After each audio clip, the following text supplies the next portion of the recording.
Have you ever wondered about the giants mentioned in ancient legends and myths? What if I told you that one of the most intriguing stories about giants comes directly from the pages of the Old Testament? We're talking about the Nephilim, a mysterious group mentioned in the book of Genesis, whose story is filled with fallen angels, ancient mysteries, and profound lessons for us today. So, where did they come from? What were they? And what happened to them? Let's take a closer look into one of the Bible's most fascinating and debated topics. To understand the Nephilim, we need to go back to the very beginning, to the book of Genesis, chapter 6. The stage is set in a world that was growing increasingly corrupt, right before the great flood of Noah.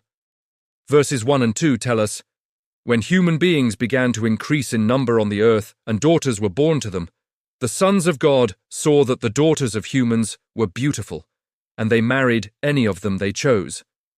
Now, this phrase, the sons of God, is the center of a huge debate. Who were they? One major interpretation, held by many ancient Jewish and early Christian scholars, is that the sons of God refers to fallen angels. These were celestial beings who made a catastrophic choice.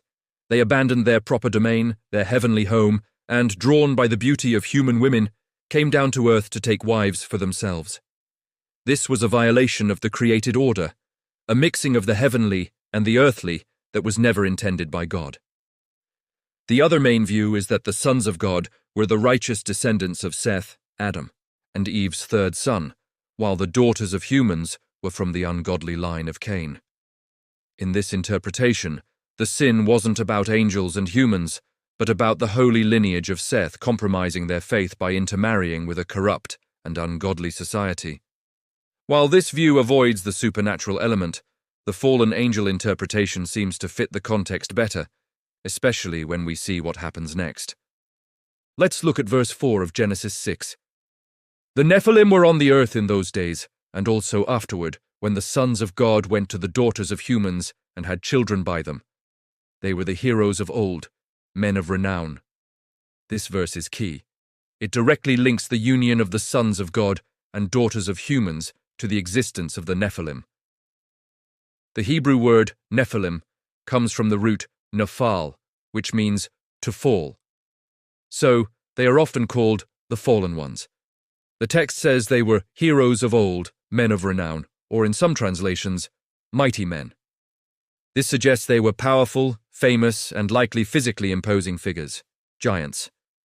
So, according to this interpretation, the Nephilim were the offspring of this forbidden union between fallen angels and human women.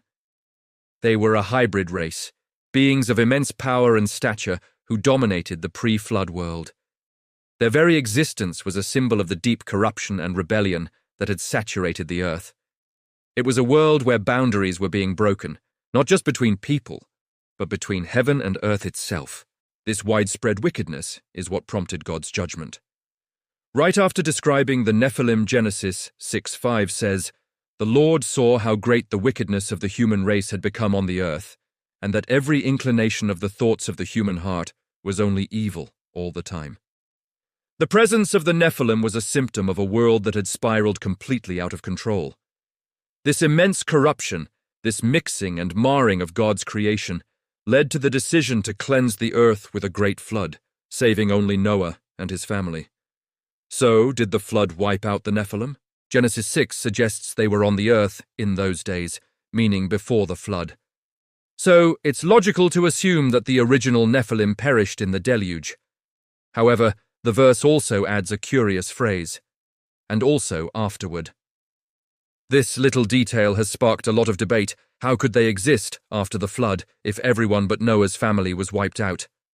The answer might be found later in the Old Testament, in the book of Numbers, chapter 13. This is the story of the 12 spies Moses sent to scout out the promised land, Canaan. When they returned, 10 of the spies gave a terrifying report. They said in Numbers 13:33, "We saw the Nephilim there," the descendants of Anak come from the Nephilim. "We seemed like grasshoppers in our own eyes, and we looked the same to them." Here we see the word Nephilim again. The spies are describing the inhabitants of Canaan as giants, so massive and intimidating that the Israelites felt like grasshoppers in comparison. They specifically mention the descendants of Anak, or the Anakim, and connect them back to the Nephilim. Other giant clans are also mentioned in the Old Testament, like the Rephaim and the Emim. The famous giant Goliath, whom David defeated, was from the city of Gath, and was likely a descendant of these giant clans. So how did they appear after the flood? There are a couple of theories. One is that the term Nephilim became a sort of general label for any giant or fearsome warrior used by the spies to evoke the terrifying legends of the pre-flood world and to express their extreme fear. They might not have been literal descendants of the original Nephilim, but their size and power reminded the spies of those ancient stories. Another, more controversial theory is that a similar angelic rebellion happened again after the flood, though on a much smaller scale, leading to the rise of these new giant clans in and around Canaan. The Bible doesn't explicitly state this, so it remains speculation. Regardless of how they reappeared, their presence in the Promised Land was a major obstacle for the Israelites. They represented a powerful, intimidating force that stood in the way of God's people inheriting the land He had promised them. The conquest of Canaan, therefore, wasn't just a military campaign, it was a spiritual one, aimed at cleansing the land of these deeply corrupt and formidable peoples. So, what are the lessons we can draw from the story of the Nephilim? First, it's a powerful story about the consequences of rebellion and the importance of maintaining the boundaries God has set. The sons of God abandoned their rightful place, and the result was chaos, corruption, and ultimately, judgment. It's a reminder that straying from God's design, whether as individuals or as a society, leads to brokenness. Second, the story highlights the reality of spiritual warfare. The Bible presents a world where there are spiritual forces at work, both good and evil. The story of the Nephilim shows that these forces can and do interact with the human world. The Apostle Paul reminds us in Ephesians 6:12, "For our struggle is not against flesh and blood, but against the rulers, against the authorities, against the powers of this dark world, and against the spiritual forces of evil in the heavenly realms." The intimidating giants in Canaan were a physical manifestation of a spiritual opposition to God's plan. But the most important lesson is about faith versus fear. Remember the 12 spies? 10 of them saw the giants and were paralyzed by fear. They saw the problem as bigger than their God. But 2 spies, Joshua and Caleb, had a different perspective. They saw the same giants, but they focused on the power and promise of God. They believed that if God was with them, these giants were no match. Their faith-filled report was a stark contrast to the fear-mongering of the others. This is a timeless lesson. We all face giants in our lives, challenges that seem insurmountable, problems that make us feel as small and helpless as a grasshopper. It could be a financial crisis, a health issue, or a broken relationship. The story of the Nephilim and the spies asks us, what will you focus on? Will you focus on the size of your giant or on the size of your God?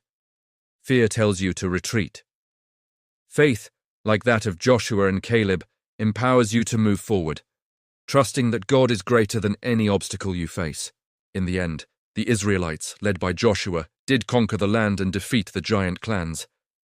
It wasn't easy, but God's promise proved true. This victory serves as a powerful foreshadowing of the ultimate victory we have in Jesus Christ. He is the ultimate giant slayer who conquered the greatest enemies of all, sin and death, on the cross. The story of the Nephilim is more than just a weird, ancient tale about giants. It's a profound narrative woven into the fabric of the Bible that teaches us about obedience, spiritual reality, and the powerful choice between faith and fear.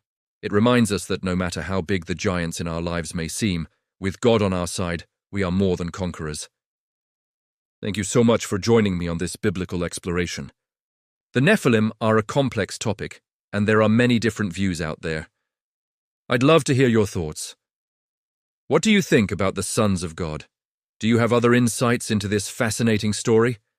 Let me know in the comments below.